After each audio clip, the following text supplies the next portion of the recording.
क्या माल है? अरे छोड़ा। गोरे गोरे गाल है, काले काले बाल है, क्या माल है? देखो ज्यादा मत बोलो। क्या माल है? ए तोरा माई का हो गया। अरे ओकरा माई के प्रणाम करत हैला भाई बाबा। लपन का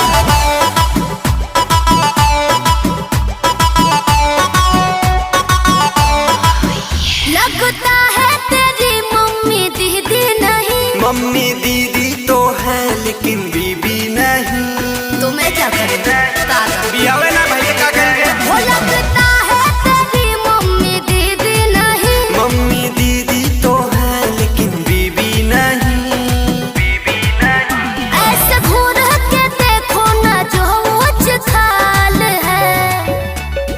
गोरे गोरे गाल है, काले काले बाल है, क्या माल है? चुप। क्या माल है? नहीं मानोगे?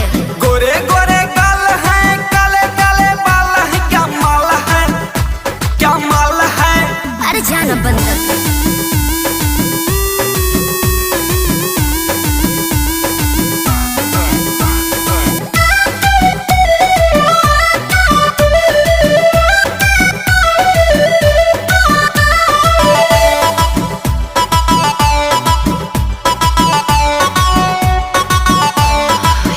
प्रेम संजीव पूछो तो शर्म करो। शर्म करे तो वैसा करम